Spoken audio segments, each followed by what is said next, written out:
LPG cylinder விலை 500 ரூபாய், petrol விலை 75 ரூபாய், டீசல் விலை 65 ரூபாயாக குறைக்கப்படும்.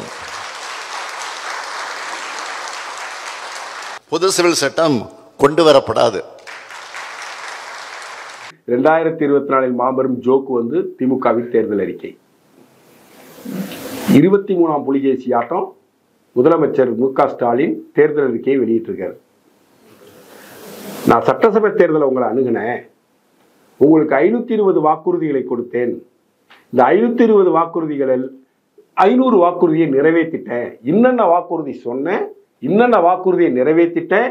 இப்ப பாராளுமன்ற தேர்தலுக்கு வந்திருக்கிறேன், இன்னென்ன வாக்குறுதிகளை உங்களுக்கு தருகிறேன், அந்த வாக்குறுதிகளை எனக்கு ஓட்டு போட்டால் நான் நிறைவேற்றி வைப்பேன்னு மு.க. ஸ்டாலினால் சொல்ல முடிஞ்சுதா? அவர் என்ன சொன்னார் சார்? மக்களோடு ஸ்டாலின், உங்களோடு ஸ்டாலின் ஒரு நிகழ்ச்சி நடத்தி மக்கள்கிட்ட இருந்து மனுக்களை வாங்கினார். அப்ப என்ன சொன்னாரு? இந்த மனுக்களை நிர்வகிப்பதற்காக ஒரு தனி அமைச்சகத்தை உருவாக்கி அந்த அமைச்சகத்தை நானே கட்டுப்பாட்டில் வைத்துக்கொண்டு ஆட்சிக்கு வந்த 100 நாட்களுக்குள் அத்தனை மனுக்களின் மீதுமான நடவடிக்கை எடுக்கப்படும் நான் உத்தரவாதம் தர்றேன். அப்படி இந்த மனுக்கள் மீது உங்கள் மனு மீது நடவடிக்கை எடுக்கப்படவில்லை என்றால் நீங்கள் எப்போது வேண்டுமானாலும் தலைமைச் செயலகத்தில் வந்து காலரை பிடிச்சி என்ன கேள்வி கேட்கலான்னு சொன்னார். அந்த மனுக்கள் என்னாச்சு சார்? அந்த மனுக்கள் பற்றி தமிழக அரசு மு.க. ஸ்டாலின் செஞ்சிருக்கிற செயல் என்ன சார்? இதை பற்றி ஒரு வெள்ளை அறிக்கை வெளியிட முடியுமா? இத்தனை மனுக்கள் வந்துச்சு தமிழ்நாடு ஃபுல்லா, இத்தனை மனுக்கள் மீது இந்த நடவடிக்கை எடுத்திருக்கிறோம், இந்த சீர் செஞ்சிருக்கிறோம், இதை சரி பண்ணியிருக்கிறோம் அப்படின்னு ஒரு விஷயத்தை திரு மு.க. ஸ்டாலினோ ஜூனியர் ஸ்டாலினோ பொதுவெளியில் சொல்ல முடியுமா? சிலிண்டருக்கு 100 ரூபா மானியம் நாங்க கொடுத்தாங்களா? பெட்ரோலுக்கு 4 ரூபாய் குறைப்போம், டீசலுக்கு 4 ரூபா குறைப்போம், பெட்ரோலுக்கு 5 ரூபாய் குறைப்போம்னு சொல்லிட்டு பெட்ரோலுக்கு மட்டும் 3 ரூபாயை குறைச்சிட்டு டீசல் விலையை இன்னை வரைக்கும் குறைக்கல. ஆனா இப்ப இருக்கிற தேர்தல் அறிக்கையில் என்ன சொல்றாங்க?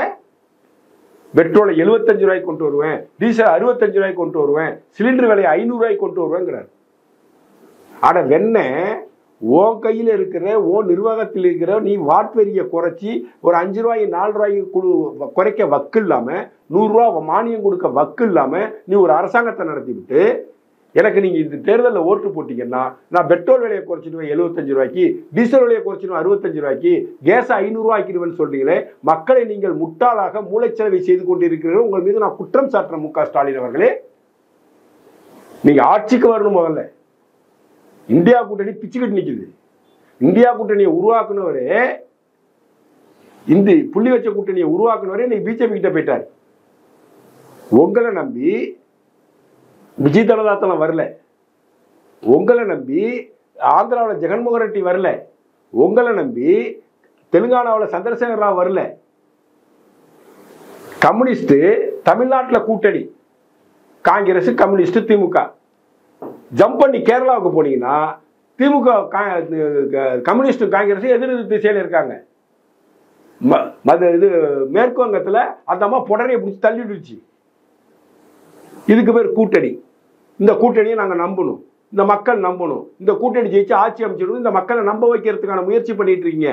மிக போலியான தேர்தல் அறிக்கையை கொடுத்து இந்த மக்களை மூளைச்சலவை செய்து இந்த மக்களை முட்டாளாக நினைத்துக் கொண்டு நீங்க செய்றீங்க. இந்த தேர்தல் அறிக்கையை ஏன் செய்யறது நாளைக்கு கேள்வி கேட்டா, நாங்க ஆட்சி அமைக்கல, பிஜேபி அறுதி பெரும்பான்மையை ஜெயிச்சிருச்சு, அதனால நாங்க வந்து செய்ய முடியலன்னு நாளைக்கு மக்கள் மன்றத்தில் போய் பொய் சொல்ல போறீங்க.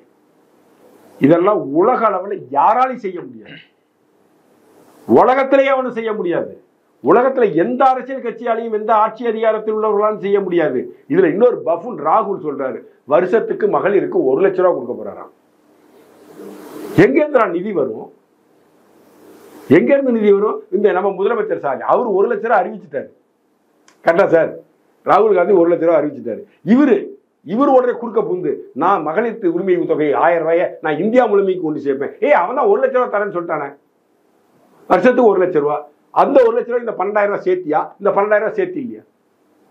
1,12,000 ரூபாய் கூட்டிட்டு ஜெயிச்சா கொடுக்க போறீங்களா, இல்ல ஒரு 1 லட்சம் மட்டும் கொடுக்க போறீங்களா? பைத்தியகாரத்தனமா இருக்கா இல்லையா சார்? இது மிக கேவலமான தேர்தல் இருக்கே இல்லையா? இது 2013 உச்ச நீதிமன்றம் ஒரு தீர்ப்பு வழங்கியிருக்கு. நீங்க தேர்தலில் வாக்குறுதி கொடுக்கும் பொழுது ஒரு வாக்குறுதியை கொடுத்து இந்த திட்டத்தை உங்களுக்கு கொடுப்போம் என்று சொல்லினால் அதற்கான இப்படி வருமானத்தை ஈட்டி இந்த வருமானத்தின் அடிப்படையில் இந்த மக்கள் நல திட்டத்தை நாங்கள் செய்வோம் என்று நீங்கள் பிரகடனப்படுத்தணும். சும்மானாச்சும் வாரி இறக்க கூடாது வாக்குறுதிகள்னு உச்சநீதிமன்றம் 2013 ஒரு ஜட்ஜ்மெண்டே கொடுத்துருக்கு. ஸோ உச்சநீதிமன்றத்தின் தீர்ப்பை நீங்கள் அவமதித்து விட்டு உச்சநீதிமன்றத்தை அவமதித்து விட்டு நீங்க இன்னைக்கு ஒரு விஷயத்தை செய்றீங்க. இதெல்லாம் செய்ய முடியுமா? பெட்ரோல் விலையை இந்த சிஸ்டத்தில் நான் குறைப்பேன். உங்களுக்கு தமிழ்நாடு அரசியலே தெரியாது மு க ஸ்டாலின் அவர்களே. உங்களுக்கு உலக அரசியல் தெரியுமா? எண்ணெய் வள நாடுகள் என்ன செஞ்சிருக்குன்னு தெரியுமா? சென்ற உங்க கூட்டணி ஆட்சி மந்திரி சபையில எந்தெந்த எண்ணெய் வள நாடுகளுக்கு எங்கெங்கெல்லாம் எண்ணெய் வாங்கணுமோ கச்சா எண்ணெய் அந்த நாடுகளுக்கு எத்தனை லட்சம் கோடி கடன் இருந்துச்சுன்னு தெரியுமா உங்களுக்கு? அந்த கடனை எல்லாம் அடைச்சி அந்த கடனுக்கு வட்டி கட்டி அந்த கடனை எல்லாம் அடைச்சி இன்னைக்கு தான் ஒரு பெட்ரோலியத்துறையை ஒரு லாபம் உள்ள ஒரு துறையாக மாற்றி பெட்ரோலியத்துறை மிகச்சிறப்பாக நிர்வாகம் செய்து கொண்டிருக்கிறது திரு நரேந்திர மோடி தலைமையிலான இந்த பாஜக அரசு. திரும்பவும் பெட்ரோலிய நிறுவனங்களை புதைக்குழியில் போட்டு புதைப்பதற்கு ஒரு திட்டத்தை முன்னெடுக்கிறார் திரு மு க ஸ்டாலின். சார், பிடிஆர் பழனிவேல் தியாகராஜன் நிதியமைச்சராக இருக்கும் வரை உங்களால் மகளிர் உரிமை தொகையை கொடுக்கவே முடியல. காரணம், அவர் கொடுக்க கூடாதுன்னு தடுத்து நிப்பாட்டினாரு.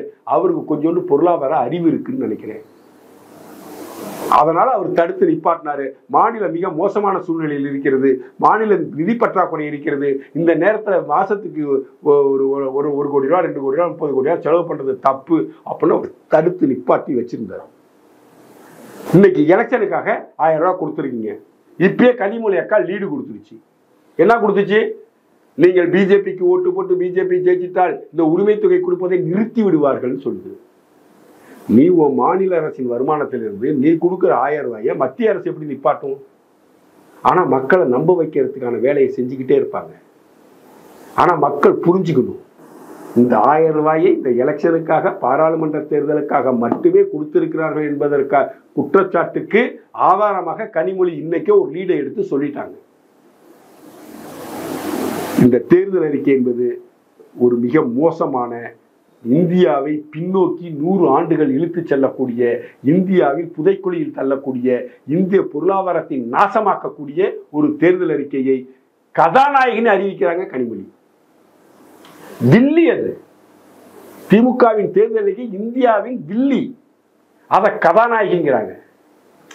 உதயநிதியவே கதாநாயகனை ஏற்றுக்கிட்டவங்க இதை கதாநாயகனை ஏற்றுக்கிறத பெரிய தப்பு ஒன்றும் இல்லை. சரிங்களா? அதனால அந்த தேர்தல் அறிக்கை என்பது முட்டாள்தனமான தேர்தல் அறிக்கை.